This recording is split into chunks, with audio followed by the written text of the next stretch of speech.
कोई न्यू है?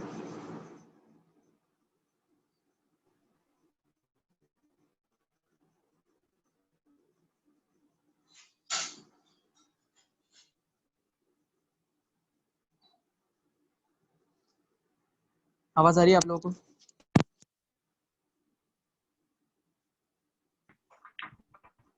Hello. Yes sir. Okay, ठीक है, ठीक है। ओके, यहाँ से स्टार्ट करते हैं वापस। इसमें से देखते क्या क्या दिया इन्होंने। देखो, इन्होंने अलग तरीके से स्टार्ट किया, बहुत शॉर्ट एंड स्वीट दिया हुआ है इन्होंने। ओके, देखो क्या दिया। सबसे पहले तो ये टेबल एज इट इज उन्होंने एनसीईआरटी से कॉपी किया। तो पहले वही हो गया। मतलब क्या बताऊं मैं आपको इसके बारे में, आपको पढ़ना है अच्छे से। मैं बता चुका हूँ चार्ज कितना, इलेक्ट्रॉन पे, प्रोटॉन पे, न्यूट्रॉन पे, है ना। रिलेटिव चार्ज पूछे तो कैसे होगा, एब्सोल्यूट मतलब एग्जैक्ट वैल्यू, ठीक है। सिंबल भी म्यूट, एक मिनट मैं ही कर देता हूँ सबको म्यूट, ठीक है। उसके बाद आप देख सकते हो उन्होंने मास दिया है। मैंने आपको मास में क्या याद रखने बोला था, 9.1 इंटू 10⁻⁻31। यहाँ पे इतना क्लियर नहीं दिख रहा है तो भी आप याद रखो, 9.1 इंटू 10⁻31। फिर इसके मैंने 3 नंबर याद रखने बोले थे, 1.72 है और एक 1.674 है। दोनों इंटू 10⁻27 है, ठीक है। ये पहले ही बता चुका हूँ मैं। तो देखो क्या दिया, डिस्कवरी ऑफ इलेक्ट्रॉन। वही आपको पता है डिस्कवरी ऑफ इलेक्ट्रॉन किसने की है, जे थॉमसन ने, with the help of cathode ray tube. तो पढ़ लेते फटाफट। In the year 1897 J Thomson investigated the cathode rays and found that cathode rays are a stream of very small negatively charged particles which are 1837 time. Very important point, ये NCERT में नहीं था, आप इसको हाईलाइट कर लीजिए, बहुत बार entrance exam में पूछा है इसको, ठीक है। which are 1837 times lighter than a hydrogen atom, and are present in all the atoms, ठीक है। तो आपको याद रखना है कि इलेक्ट्रॉन जो है वो प्रोटॉन से कितने टाइम्स लाइटर है, या फिर उल्टा भी हो सकता है कि प्रोटॉन जो है वो इलेक्ट्रॉन से कितने टाइम्स हेवियर है। Answer is 1837। तो कैसे याद रख सकते हैं, आपको पता है 18 का डबल कितना होता है, 36। 18 का डबल 36 होता है, सिर्फ एक एक्स्ट्रा है, 37। तो 1837 टाइम्स, ठीक है। सर से आप याद रख सकते हो 18 का डबल इज 36, उससे एक number extra, that is 37। 1837 times lighter than hydrogen, ठीक है। मैं आपको बात पहले भी बता चुका हूँ, हाइड्रोजन को वो लोग ज्यादातर प्रोटॉन कंसिडर करते हैं, ठीक है। हाइड्रोजन को वो लोग ज्यादातर क्या कंसिडर करते हैं, प्रोटॉन। क्यों? क्योंकि हाइड्रोजन के अंदर क्या होता है, प्रोटॉन होता है, इलेक्ट्रॉन होता है, न्यूट्रॉन तो होता ही नहीं। और इलेक्ट्रॉन का वेट ऑलरेडी नेग्लिजिबल कंसिडर होता है, इलेक्ट्रॉन का वेट ऑलरेडी नेग्लिजिबल कंसिडर होता है। तो हाइड्रोजन में सिर्फ बचा कौन, प्रोटॉन। तो जब कभी भी वो लोग हाइड्रोजन की बात करते हैं या H प्लस आयन की बात करते हैं तो समझ जाओ वो लोग प्रोटॉन की बात कर रहे हैं, ठीक है। वो लोग प्रोटॉन की बात कर रहे हैं। And are present in all the atoms. अभी हमें सबको पता है कि इलेक्ट्रॉन सब एटम में होते हैं। Later this particle were named as electron. Straightforward यहाँ पे बताया, यहाँ पर उन्होंने कैथोड रे एक्सपेरिमेंट पूरा नहीं बताया, बट फिर भी मैंने आपको वहाँ समझाया, तो वो आपको जो जो पॉइंट मैंने वहाँ याद रखने बोले वो याद रख लेना, ठीक है, इंपॉर्टेंट है। इन्होंने यहाँ पे सीधा इतना बता दिया कि जो कैथोड रेज उन्होंने डिस्कवर की थी वही कैथोड रे एक्चुअली क्या है, इलेक्ट्रॉन्स, ठीक है। कैथोड रे क्या होता है वो मैं आपको ऑलरेडी बता चुका हूँ। आगे करते हैं,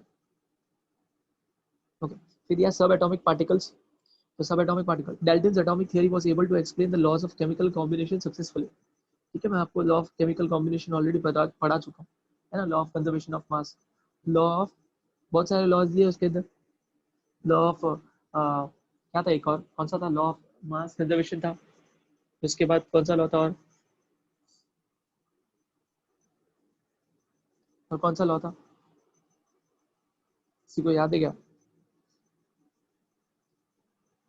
लॉ ऑफ डेफिनेट कॉम्पोजिशन, है ना। लॉ ऑफ डेफिनेट कॉम्पोजिशन था, लॉ ऑफ मल्टीपल प्रोपोर्शन था शायद। ये 3 थे। इसके अलावा हाँ ये 3 ही थे फिलहाल तो, और भी थे बट मैंने और हायर लेवल पे पढ़ने होते हैं हमें, ठीक है। अभी नहीं, फिलहाल के लिए इतना काफी है। तो वो जो लॉज है तीनों, वो डाल्टन्स एटॉमिक थ्योरी से प्रूफ हो रहे थे, ठीक है। However, it failed to explain some properties of matter. For example, वही आपको पता है हमने उसमें भी पढ़ा था कि वो जो हम अभी भी देखते हैं, स्कूल में पहले हम बचपन में करते थे, वो स्केल को हम रब करते थे एकदम जोर से, और फिर हम उसको कुछ पीसेस ऑफ पेपर्स होते उसको लेके जाते थे तो टच होता था, पेपर्स जो उसको अट्रैक्ट होते थे। ठीक है, वो क्या है, क्यों हो रहा है, वो नहीं एक्सप्लेन कर पा रहे थे, है ना। तो यही लिखा है यहाँ पर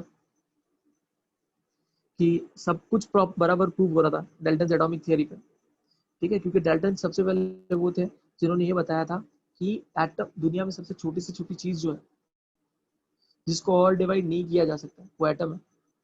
ठीक है, ऐसा ऐसा डाल्टन ने बोला था। डाल्टन जो है उन्होंने क्या बोला था, दुनिया में सबसे छोटी से छोटी चीज जिसको हम आगे और डिवाइड नहीं कर सकते उसको हम एटम बोलते हैं। ठीक है, डाल्टन की सारी बातें सक्सेसफुली प्रूफ भी हो रही थी, बट कौन सी प्रूफ नहीं हो रही थी, it could not explain why substance like glass और ebonite rod when rubbed with silk और फर जनरेट इलेक्ट्रिसिटी। वहां से इलेक्ट्रिसिटी क्यों जनरेट हो रही थी वो नहीं समझ में आ रहा था। ठीक है, बाद में हमें पता चला कि जब हम रब करते तो इलेक्ट्रॉन एक जगह से दूसरी जगह पर चले जाते हैं। तो एक जगह से दूसरी जगह पर चले जाएंगे, ऑब्वियसली क्या होने वाला है, एक पॉजिटिवली चार्ज हो जाएगा, एक नेगेटिवली चार्ज हो जाएगा, इस तरह से होता है। ठीक है, फिर क्या लिखा, discovery of sub atomic particle in the late 19th century and early 20th century set a blow to the Dalton's atomic model of hard sphere. Three important sub atomic particles which are of concern were found, है ना। क्या है वो three sub atomic particles, proton, electron and neutron. Proton and neutron are present in the atomic nucleus, हम सबको पता है अभी। ठीक है, याद रखना प्रोटॉन और न्यूट्रॉन सबको पता है कि न्यूक्लियस में प्रेजेंट होता है, और याद रखना कि प्रोटॉन और न्यूट्रॉन को दोनों को मिला के साथ में बोलते हैं न्यूक्लियॉन्स। मैं लिख रहा हूँ यहाँ पर spelling nucleons, they are together known as nucleons. ठीक है, न्यूक्लियॉन्स का मतलब है जो न्यूक्लियस के अंदर रहते हैं। तो अगर आपको बोले कभी भी कि व्हाट आर न्यूक्लियॉन्स, न्यूक्लियॉन्स कुछ नहीं, जो वो सब एटॉमिक पार्टिकल्स जो न्यूक्लियस के अंदर रिसाइड करते हैं, they are known as nucleons. तो कौन कौन आ जाएंगे न्यूक्लियॉन्स के अंदर, एक प्रोटॉन और एक न्यूट्रॉन, ध्यान रखना, आगे लिखा भी है रखना। हाँ, proton and neutron are present in the atomic nucleus and are together called nucleons. Electrons are present in the extra nuclear part of the atom, obviously. देखो, हम पता है सबको, इसमें एकदम अलग दिया एनसीईआरटी से, कोई बात नहीं, आप सबको पता है, हम बचपन से पढ़ रहे हैं,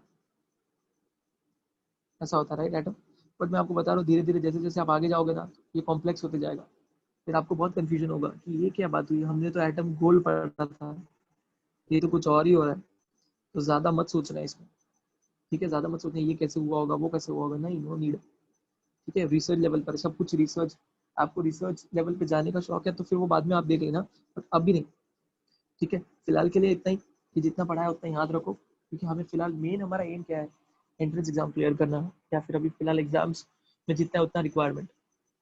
ठीक है, क्योंकि एटॉमिक साइंस बहुत ज़्यादा डिफिकल्ट है, अगर आप सर्च करते जाओगे तो बहुत कुछ है इसके अंदर। ठीक है, अभी भी चल रहा है इस पर रिसर्च, और भी। तो एटम हमें सबको, हमने तो बचपन से ऐसे ही पढ़ा है ना। तो हमें पता है सेंटर में जो होता है वो क्या होता है, न्यूक्लियस। ठीक है, न्यूक्लियस को छोड़ के जितनी भी चीज़ें होती है ना, उसको हम बोलते हैं एक्स्ट्रा न्यूक्लियर। क्या बोलते हैं इसको, एक्स्ट्रा न्यूक्लियर। तो एक्स्ट्रा न्यूक्लियर कौन हो गए, ये शेल्स जो मैं अभी ड्रॉ कर रहा हूँ, ये क्या है, extra nuclear, these are extra nuclear. और अभी हम सबको पता है कि इलेक्ट्रॉन्स कहाँ प्रेजेंट होते हैं, एक्स्ट्रा न्यूक्लियर में, एक्स्ट्रा न्यूक्लियर। ठीक है, तो कंफ्यूज मत होना, वही इसका मतलब है। The properties of electron, proton and neutrons are summarised दी है। उसके बाद डिस्कवरी ऑफ प्रोटॉन, ओके, यहाँ पर इन्होंने अर्न्स्ट रदरफोर्ड दिया, इसीलिए कुछ लोग बोल रहे थे कि रदरफोर्ड, बट आई थिंक मुझे जितना पता है अभी भी मैं वही बोलूंगा कि आप ये इसको कंफर्म करो। शायद गूगल पे भी पता नहीं क्या है, बट मुझे जितना याद है ये जो डिस्कवरी है ये गोल्डस्टेन ने की है। ठीक है, गोल्डस्टेन, या तो फिर इंटरनेट पे गोल्डस्टेन डालना तो पता चल जाएगा कि गोल्डस्टेन नाम के साइंटिस्ट जो है उन्होंने क्या डिस्कवर किया। ठीक है, ओके। उसके बाद देखो, डिस्कवरी ऑफ प्रोटॉन, इन्होंने एकदम भगा दिया, सब कुछ दिया ही नहीं है। जो जो मैंने वहां से पढ़ा है आप प्लीज उतना पहले एक बार देखना।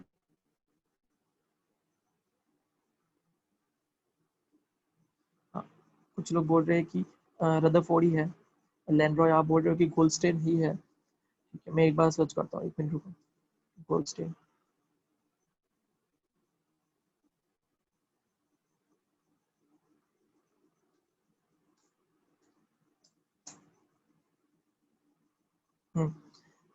Answer is Goldstein only. Internet पे क्लियर कट लिखा हुआ है।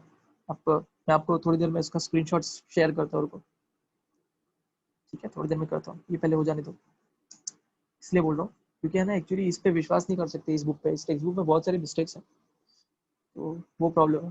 हालांकि इतना कुछ कॉम्प्लिकेटेड नहीं है, साइंटिस्ट की बात है, बट फिर भी ठीक है। तो discovery of proton in the year 1911, Ernst Rutherford found in the experiment of scattering of alpha particle by thin gold foil। पहली बात तो ये जो एक्सपेरिमेंट की बात कर रहे हैं ये लोग, अल्फा स्कैटरिंग एक्सपेरिमेंट, इससे क्या डिस्कवर हुआ था? न्यूक्लियस।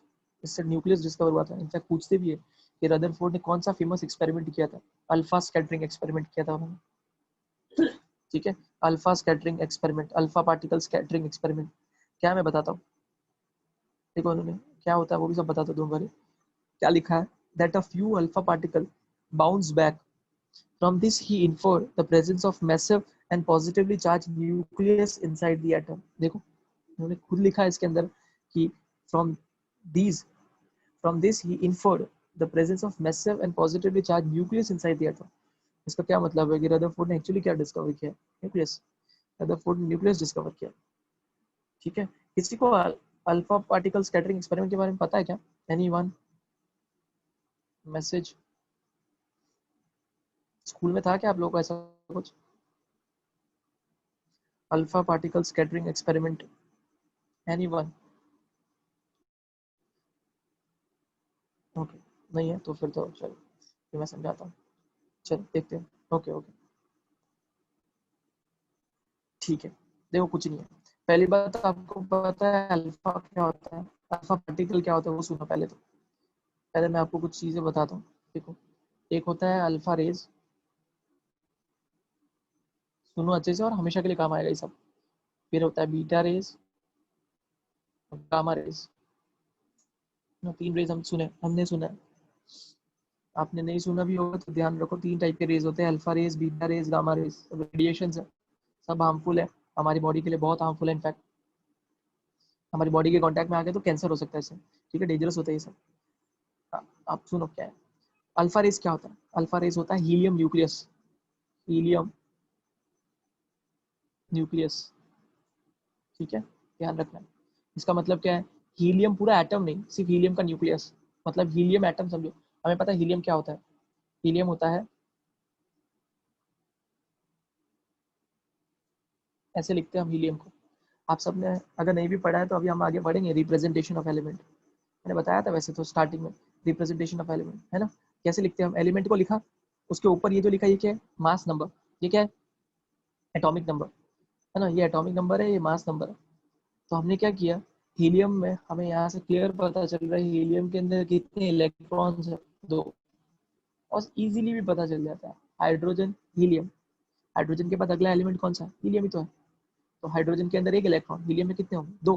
तो अगर हीलियम में से दोनों इलेक्ट्रॉन बाहर निकाल दिए मैंने, हीलियम में से दोनों इलेक्ट्रॉन बाहर निकाल दिए, तो अभी हीलियम ऐसा लिखता है He+2। है ना, दो इलेक्ट्रॉन बाहर निकाल दिए, क्या आ जाएगा? +2 चार्ज। इसको बोलते हैं अल्फा पार्टिकल। इसको बोलते हैं अल्फा पार्टिकल या अल्फा रेज। तो हमेशा याद रखना, कोई भी अगर आपको पूछे अल्फा रेज क्या होता है, एक्चुअली हीलियम न्यूक्लियस। हीलियम के न्यूक्लियस को हम अल्फा रेज बोलते हैं। बीटा क्या होता है पता है सबको? बीटा क्या है? इलेक्ट्रॉन्स। बीटा क्या है? इलेक्ट्रॉन्स। ठीक है, गामा क्या है? गामा कोई पार्टिकल नहीं, gamma is just radiation. Just radiation. ठीक है, ये कोई पार्टिकल नहीं है, कोई पार्टिकल ही नहीं है, इसका कोई मास पास भी नहीं है गामा का। ठीक है, अल्फा हीलियम न्यूक्लियस होता है, बीटा रेस इलेक्ट्रॉन्स होता है, गामा रेस कोई पार्टिकल नहीं है, जस्ट रेडिएशन। ठीक है, इतना ध्यान रखना है आप, भूलना बिल्कुल भी मत, हमेशा के लिए याद रखना है इसको।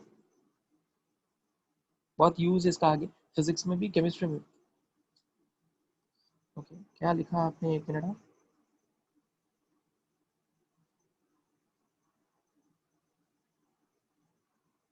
हाँ सही बोला आपने, एक्सरे में यूज। हाँ, एक्सरेज में होता है ये सब यूज एंड ऑल। लेड से भी रिलेटेड होता है, लेड एक्चुअली टारगेट होता है। लेड्स की मदद से हम एक्सरेज जनरेट कर सकते हैं, लेड की मदद से हम एक्सरे जनरेट कर सकते हैं। ठीक है, लेड की मदद से हम एक्सरेज जनरेट कर सकते हैं। ओके, इतना ध्यान रखना चाहिए आप लोगों को फिलहाल के लिए। सब कॉम्प्लिकेटेड है, बहुत बहुत कुछ है इसके अंदर। वो रेडियो एक्टिविटी चैप्टर है आप लोगों को, उसमें आएगा और भी डिटेल में, तब मैं आपको और समझा दूंगा। अभी के लिए इट्स मोर देन इनफ। अभी के लिए इतना पता होना चाहिए कि अल्फा क्या होता है। अल्फा क्या होता है? Helium nucleus.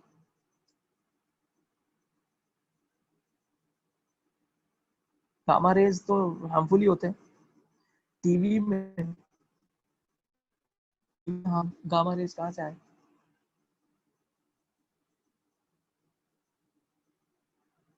ठीक है, सब डेंजरस है ये सब। अल्फा बीटा गामा सब डेंजरस है ये सब, खतरनाक होते हैं। एक्सरेज भी डेंजरस होते हैं, बट एक्सरेज हम जो स्मॉल क्वांटिटी में है तो उतना कुछ नहीं है। ऑब्वियसली किसी को फ्रैक्चर हो गया है तो एक्सरे करवाना होता है, बट वहाँ हमें पता होता है कि कितना एक्सरेज बॉडी के अंदर पेनिट्रेट करने वाले। अगर हद से ज़्यादा एक्सरेज बॉडी के अंदर पेनिट्रेट हो गए तो फिर वही डेंजरस, बहुत डेंजरस होता है। चलो आगे बढ़ते हैं, फिलहाल बाद में देखेंगे बहुत सारा सब। तो इतना अभी पता होना चाहिए आपको कि अल्फा पार्टिकल क्या होता है। तो रदरफोर्ड ने किसके ऊपर एक्सपेरिमेंट किया था? अल्फा पार्टिकल स्कैटरिंग एक्सपेरिमेंट किया उन्होंने। अब किया क्या था उन्होंने, मैं आपको बताता हूँ। उन्होंने की, देखो यहाँ गोल्ड की फॉइल ली, बहुत पतली। ठीक है, सुनो सुनो। रदरफोर्ड ने क्या किया, एक गोल्ड फॉइल ली, एकदम पतली है। देखो मैं यहाँ ड्रॉ कर रहा हूँ, समझो ये गोल्ड फॉइल है, एकदम पतली, यहाँ बहुत पतली। ठीक है, एकदम एकदम थिन शीट ली उन्होंने। ठीक है, उसके बाद उन्होंने क्या किया, इसके पीछे, इसके पीछे ना उन्होंने जिंक सल्फाइड लगाया था। उन्होंने पीछे क्या लगाया था? Zinc sulphide. आप सबको पता है जिंक सल्फाइड क्या होता है, मैं पहले भी पढ़ा है। ये कैसा होता है? फॉस्फोरेंट होता है ये, या फिर इसके ऊपर जो भी टकराएगा उसके ऊपर क्या आने वाला है? ग्लो करने वाला है। ठीक है, फोटो इल्यूमिनेट या ऐसा कुछ जो भी बोल सकते हो आप। फॉस्फोरेंट मटेरियल होता है ये, इल्यूमिनेशन क्रिएट करता है। अगर इसके ऊपर कुछ भी टकराएगा तो ये ग्लो करता है। और उन्होंने क्या किया, यहाँ पर एक मशीन थी। ठीक है, इस मशीन में से अल्फा पार्टिकल निकलता है। इस मशीन में से जो भी उन्होंने, इसके अंदर ये सोर्स है, किसका सोर्स है? Alpha particle. तो यहाँ से उन्होंने अल्फा पार्टिकल को बम्बार्ड किया, इसमें से निकल रहे थे अल्फा पार्टिकल। तो उन्होंने बाद में ऑब्जर्व क्या किया, उन्होंने क्या ऑब्जर्व किया कि जब अल्फा पार्टिकल इसमें से निकल के जा रहे थे तो क्या हुआ, अल्फा पार्टिकल, कुछ अल्फा पार्टिकल टकरा के, समझो अगर अल्फा पार्टिकल गए तो वो अल्फा पार्टिकल डेविएट हो गए, ऐसे ऐसे हो गए। ठीक है, कुछ पार्टिकल और ऐसे डेविएट हुए, कुछ पार्टिकल ऐसे डेविएट हुए, कुछ पार्टिकल एकदम 180 डिग्री वापस पीछे आ गए, जैसे टकराया वैसे ही पीछे आए ऐसे।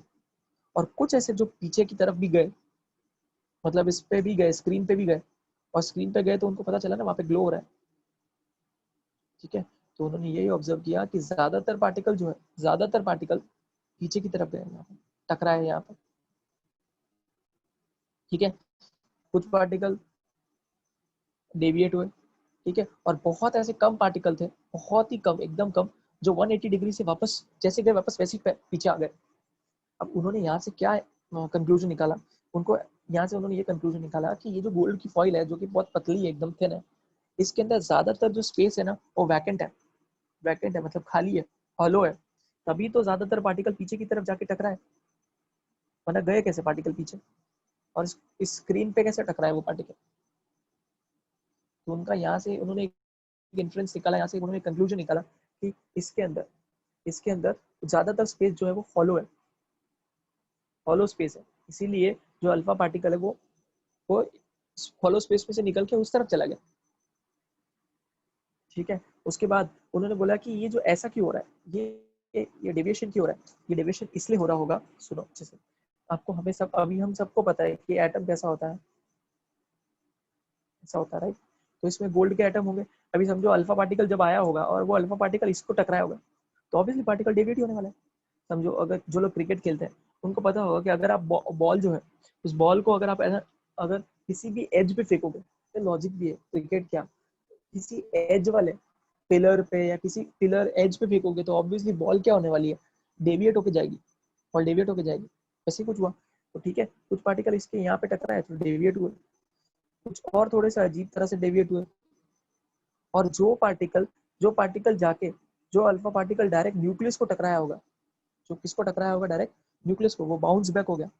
मतलब ये वाला पार्टिकल जो एकदम स्ट्रेट फॉरवर्ड 180 डिग्री से बैक आ रहा था पीछे की तरफ, तो किससे टकराया होगा? न्यूक्लियस से, क्योंकि न्यूक्लियस एकदम क्या है, सॉलिड है। तो सॉलिड से जब टकराया तो वापस as it is 180 degree back गया। ठीक है, तो यहाँ से उन्होंने बताया कि एटम ज्यादातर हॉलो है। उनका ये मानना था एटम ज्यादातर कैसा है, हॉलो है, और एटम के सेंटर में कोई तो पोर्शन है जो एकदम सॉलिड है, और उन्होंने उसको नाम दिया न्यूक्लियस। इतना सब करने से उन्होंने इतना जल्दी ऐसे नहीं दिया होगा कंक्लूजन। ठीक है, बहुत सारे एक्सपेरिमेंट उन्होंने और भी किए होंगे, बहुत सारी चीजें की होगी, पर हमारे लेवल पे हमें इतनी अंडरस्टैंडिंग है, इसलिए हमें इतना ही दिया गया। ठीक है, तो इसको बोलते हैं, ये जो एक्सपेरिमेंट है this is known as alpha ray scattering experiment. क्यों? क्योंकि इसमें उन्होंने यूज क्या किया था, अल्फा रेज, और वो स्कैटर हो रहे थे, इधर उधर पीछे जा रहे थे, वापस आ रहे थे, स्कैटरिंग हो रही थी, इसलिए इसका नाम है अल्फा रेज स्कैटरिंग एक्सपेरिमेंट। इस तरह से उन्होंने बोला, इस तरह से उन्होंने बोला कि एटम ज्यादातर हॉलो है, और एटम के सेंटर में कोई तो सॉलिड सब्सटेंस है, जिसका उन्होंने नाम दे दिया न्यूक्लियस। और इस तरह से न्यूक्लियस की डिस्कवरी हुई है। समझ में आया मैंने क्या बोला? इतना समझा आप लोगों को?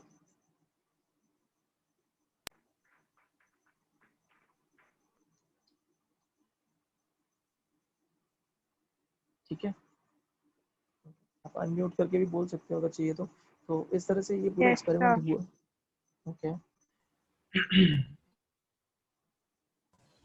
Yes, sir. ओके, एक मिनट रुको, देखते हैं अभी क्या हुआ।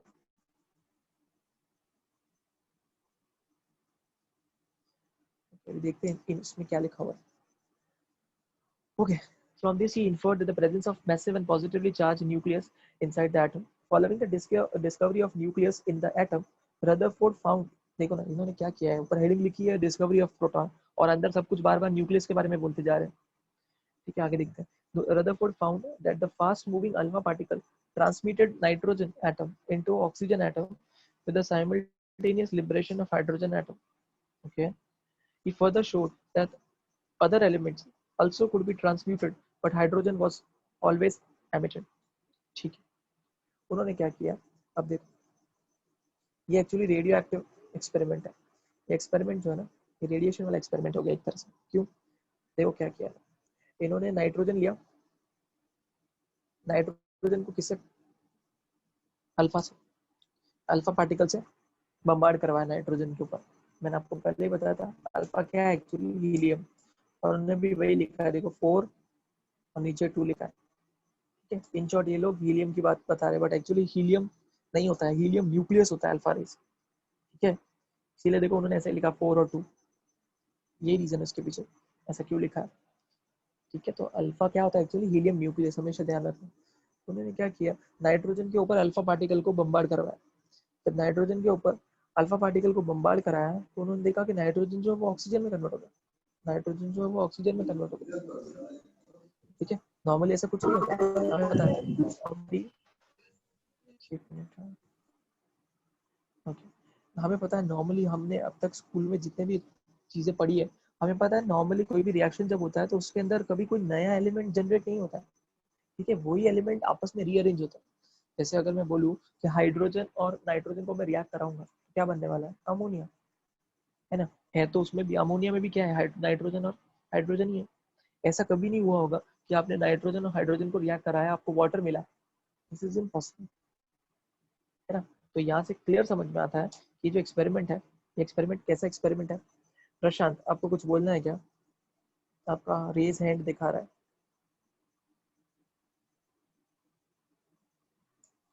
कुछ पूछना है आपको, जल्दी रिप्लाई करिए।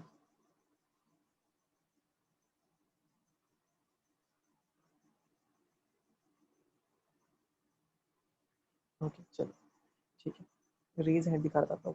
चलो, तो जब कभी भी ऐसा होता है ना, किसी एक्सपेरिमेंट के अंदर आपको अलग से नया एलिमेंट ऑब्टेन होता हुआ दिख रहा है, नया एलिमेंट सामने आता हुआ दिख रहा है, तो समझ जाओ वो एक्सपेरिमेंट नॉर्मल नहीं, वो रेडियो एक्टिव एक्सपेरिमेंट है। क्योंकि रेडियो एक्टिव एक्सपेरिमेंट में एलिमेंट्स चेंज हो जाते हैं। ठीक है, तो यही वही हुआ है, आप देख सकते हो यहाँ पर नाइट्रोजन और अल्फा पार्टिकल के साथ कंबाइन हुआ तो ऑक्सीजन बन गया। कैसे बना, वो बहुत नॉर्मल है। आप भी सोचो, नंबर सब कांस्टेंट है, यहाँ पर कितने 14, कितना है 4, 7, 2, यहाँ पे भी वही रहना चाहिए, कितना है 14 + 4, 18, 17 हो गया, और एक ये रहा 18, 8 1 9, यहाँ पे भी 7 2 9, ठीक है, ये कांस्टेंट रहना चाहिए। तो उन्होंने क्या देखा, अभी इस बुक के मुताबिक, मैंने ऐसा कभी भी पढ़ा नहीं है, क्योंकि एनसीईआरटी में भी कोई ऐसा कोई एक्सपेरिमेंट नहीं दिया कि रदरफोर्ड ने ऐसा कोई एक्सपेरिमेंट किया था, ठीक है, ये कुछ एकदम नया ही इन्होंने टेक्स्ट बुक में पता नहीं कहाँ से डाला है इसके अंदर, ठीक है तो नॉर्मल है। तो उन्होंने क्या देखा कि जब नाइट्रोजन को अल्फा पार्टिकल से टकराया, क्या मिला उनको, ऑक्सीजन, और उसमें से क्या बाहर निकल रहा था, हाइड्रोजन एटम, हाइड्रोजन एटम बाहर निकल रहा था, ठीक है। उन्होंने देखा कि बाकी जब कोई भी एलिमेंट ले रहे हो, तो जब कोई भी एलिमेंट ले रहे हैं, जब उस एलिमेंट को लोग किससे टकरा रहे हैं, उस एलिमेंट को, कोई भी एलिमेंट हो, यहाँ नाइट्रोजन लिखा हुआ है, एक मिनट,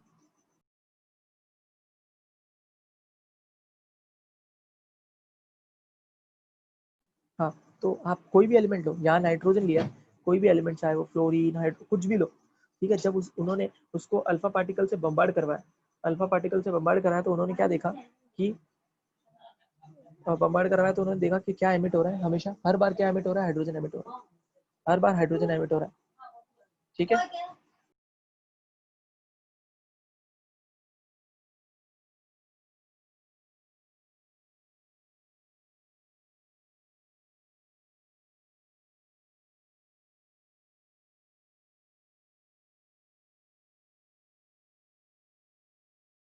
ओके, हाँ, हाँ, मैं क्या बोल रहा था कि उन्होंने जब भी किसी भी एलिमेंट के ऊपर अल्फा पार्टिकल को बम्बार्ड करवाया, तो उन्होंने देखा कि सब में से हाइड्रोजन बाहर निकल रहा था।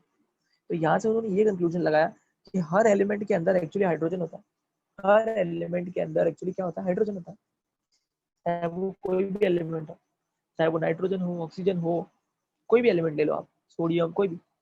तो उन्होंने यहाँ से ये कंक्लूजन दिया। ऑब्वियसली अगर आप ही सोचो, अगर आप कुछ ऐसा एक्सपेरिमेंट कर रहे हो और आपको हर बार जिस भी एलिमेंट से आप अल्फा पार्टिकल को बम्बार्ड कर रहे हो, तो उसमें से आपको हाइड्रोजन बाहर निकलता हुआ दिख रहा है, तो आपको तो यही दिमाग लगेगा ना कि हर एलिमेंट, जितने भी एलिमेंट है, सब में कहाँ क्या रहा है, सब में हाइड्रोजन एटम होगा, यही पता चलता है यहाँ से। तो यहाँ से इस बुक के मुताबिक ऐसा है। तो यहाँ से अभी थोड़ी देर पहले मैंने आपको शुरुआत में बताया था कि हाइड्रोजन एटम एक्चुअली क्या है, प्रोटॉन, हाइड्रोजन एटम एक्चुअली क्या है, प्रोटॉन। तो यहाँ से उन्होंने ये बताया कि हर एलिमेंट के अंदर एक्चुअली क्या होता है, प्रोटॉन होता है, इसीलिए तो वो हमेशा हर एलिमेंट से क्या बाहर निकलता हुआ, क्या बाहर निकल रहा था, हाइड्रोजन, ठीक है। तो इस तरह से उन्होंने प्रूव किया कि प्रोटॉन को डिस्कवरी की इस तरह से।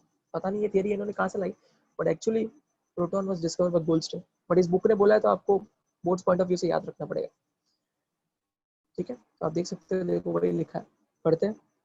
Rutherford found 1990 that fast-moving alpha particle transmuted nitrogen into oxygen with the simultaneous liberation of hydrogen. जो आपके सामने है experiment. He further showed that other elements could also transmuted.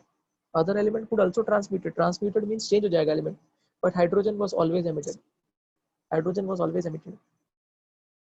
ठीक है, हाइड्रोजन हमेशा emit हो रहा था, ठीक है, ओके।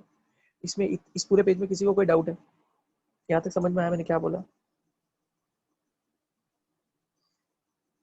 एनीवन कोई डाउट? मैं फिर इस पेज को हटाने वाला हूँ इसलिए।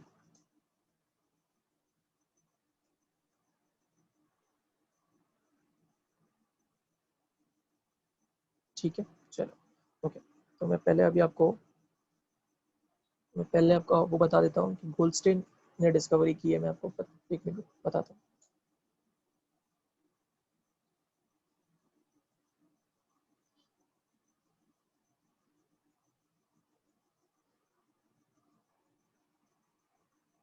देखो, ये आपके सामने है, मैंने अभी जस्ट मारा था सर्च गोल्डस्टीन, देखो क्या लिखा है,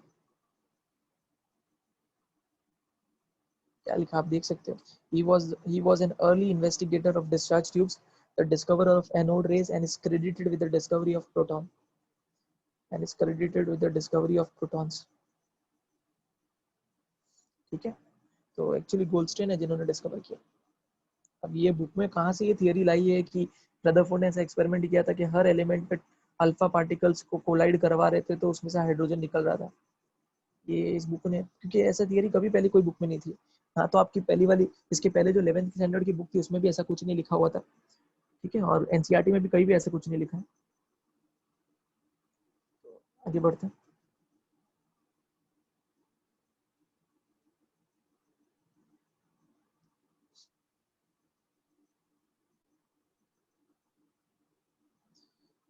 एक मिनट जस्ट।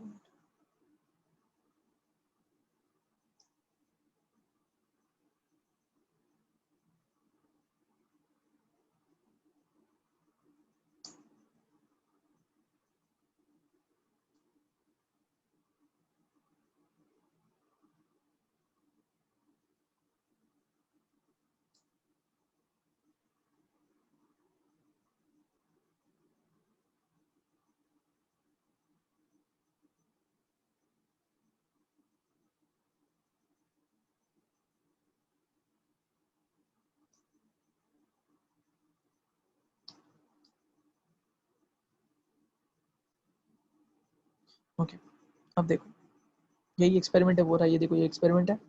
ये उन्होंने पूरा देखो पीछे की तरफ उन्होंने क्या लगा रखा है, फोटोग्राफिक प्लेट। फोटोग्राफिक प्लेट मतलब वही जिसपे कुछ भी टकराता है तो क्या होता है, ग्लो होता है, that is known as photographic plate. ठीक है, किसी ने अगर एक्सरे करवाया तो आपने देखा होगा ब्लैक कलर की शीट आती है, वो भी फोटोग्राफिक प्लेट ही है। ठीक है, तो ये जिंक सल्फाइड से बनाई हुई है। तो आप देख सकते हैं यहाँ पर क्या है, सोर्स ऑफ अल्फा पार्टिकल। देखो सोर्स ऑफ अल्फा पार्टिकल है, बीच में इन्होंने लेड प्लेट रखी है। लेड प्लेट पता नहीं कहाँ से बीच में आई है, नहीं ऐसा कुछ नहीं है, एनसीईआरटी में भी देख लेना आप, बीच में लेड पार्टिकल नहीं है एक्चुअली। ठीक है, आप इसे इतना याद रखो, सोर्स ऑफ अल्फा पार्टिकल। उसके बाद ये सोर्स ऑफ अल्फा पार्टिकल सीधा किससे जाके कोलाइड करता है, गोल्ड फॉइल। देखो एकदम सेंटर में गोल्ड फॉइल रखी हुई है, और उन्होंने क्या ऑब्जर्व किया, देखो सब जगह जा रहे हैं पार्टिकल, पूरी तरह से 360 के रेंज में डेविएट हो रहे हैं, है ना।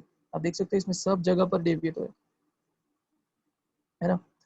ज्यादातर पार्टिकल इस तरफ बहुत कम आ रहे हैं और अंदर की तरफ बहुत ज्यादा जा रहे हैं। ठीक है, अंदर की तरफ बहुत ज्यादा जा रहे हैं, इससे उन्होंने ये बताया था कि एटम ज्यादातर हॉलो है।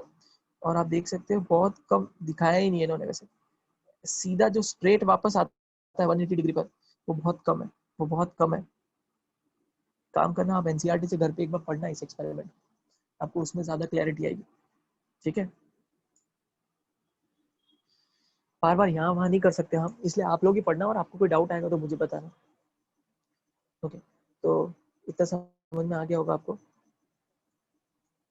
देखो क्या लिखा है, on the basis of Rutherford, on this basis Rutherford propose that hydrogen nucleus must be contain inside nuclear of every all the element.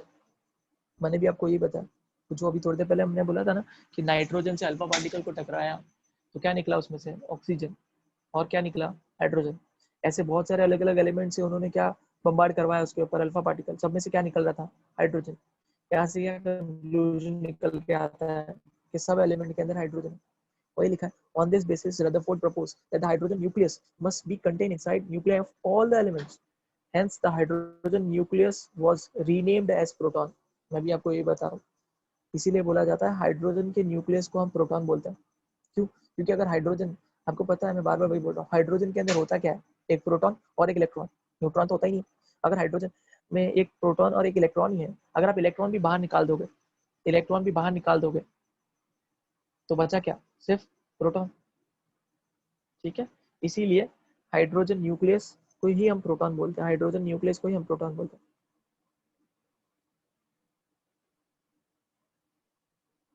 कोई बात नहीं, कोई बात नहीं सौरभ। ठीक है, रदरफोर्ड ने डिस्कवर किया है, जो भी चल रहा है इसको लेके इतना ज्यादा वो मत सोचो, कोई नहीं पूछने वाला आपको डिस्कवरी।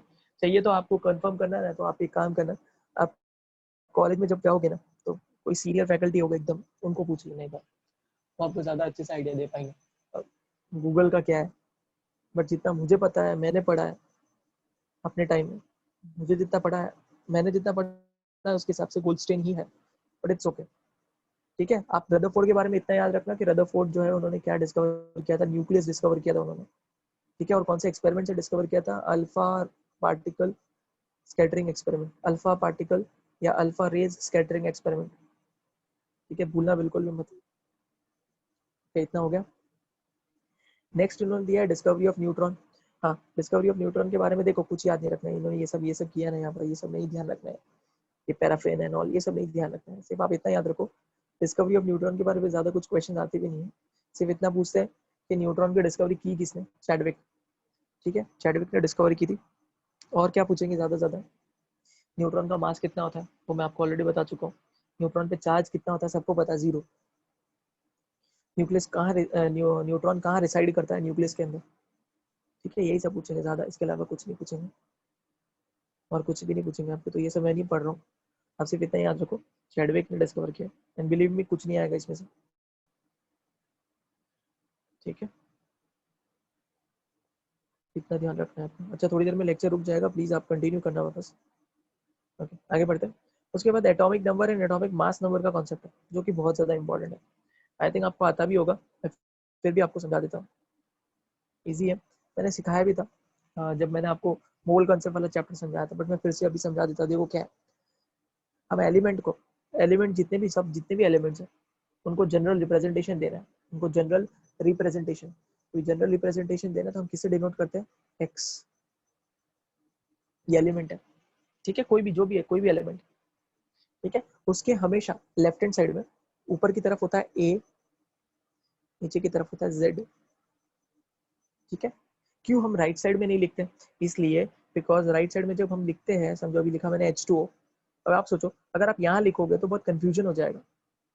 समझ में आ रहा है मैं क्या बोल रहा हूँ? समझो अगर मैं बोलूँ आपको अमोनिया, अमोनिया में आपके पास जगह कहाँ है यहाँ लिखने के लिए, तो अगर आपने यहाँ लिखा है तो चल जाता है ना, ये भी एक सेंस होता है। जरूरी नहीं ऐसा, इसके पीछे रीजन है, बट अकॉर्डिंग टू रूल्स हम लेफ्ट की तरफ ही लिखते हैं, तो आप ध्यान रखना लेफ्ट की तरफ ही लिखा हो। ठीक है, ओके, उसके बाद देखते क्या है। ओके, आप सबको पता है कि एक्स क्या डिनोट कर रहा है, एलिमेंट, ये डिनोट कर रहा है एलिमेंट, जो भी एलिमेंट। ठीक है, ए क्या डिनोट करता है, मास नंबर, ए क्या डिनोट करता है, मास नंबर। किसी भी एलिमेंट में जब ऊपर जो लिखा रहेगा लेफ्ट हैंड साइड में, वो हमेशा उसका मास नंबर होता है, या सिंपली एटॉमिक मास होता है। ठीक है, और जो हमेशा नीचे की तरफ लिखा हुआ है लेफ्ट हैंड साइड में, वो हमेशा एटॉमिक नंबर होता है, वो हमेशा एटॉमिक नंबर होता है। ठीक है, सबको पता होगा, दिस इज एटॉमिक नंबर, ये atomic mass number, atomic mass number. ठीक है, उसके बाद बात आती है कि Z एक्चुअली क्या है। सबको ये भी पता होगा कि Z जो है वो एक्चुअली क्या रिप्रेजेंट करता है, क्या रिप्रेजेंट करता है, उस एलिमेंट के अंदर कितने प्रोटॉन्स है, उस एलिमेंट के अंदर कितने प्रोटॉन्स है, ये रिप्रेजेंट करता है, ये है ना, क्या रिप्रेजेंट करेगा, कितने प्रोटॉन है। और हमें सबको पता है कि न्यूट्रल, कोई भी एलिमेंट जो न्यूट्रल, हमें पता है एटम नॉर्मली सब न्यूट्रल होते हैं, जितने पॉजिटिव चार्ज होते हैं उतने ही नेगेटिव चार्ज भी होते हैं। तो इसीलिए आप ऐसा भी बोल सकते हो कि Z क्या डिनोट करता है, number of protons as well as number of electrons, number of proton as well as number of electron। ठीक है, या तो आप बोल सकते हो कि ये क्या डिनोट, समझो अगर यानी Z की वैल्यू 2 लिखी है, इसका क्या मतलब है कि उस एलिमेंट के अंदर उस एलिमेंट के अंदर प्रोटॉन कितने हैं, 2। या फिर दूसरी सेंस में आप बोल सकते हो उस एलिमेंट के अंदर इलेक्ट्रॉन कितने हैं, 2। तो ये जो Z है ये क्या डिनोट करता है, नंबर ऑफ प्रोटॉन्स और नंबर ऑफ इलेक्ट्रॉन्स। ठीक है, तो सबको आता होगा।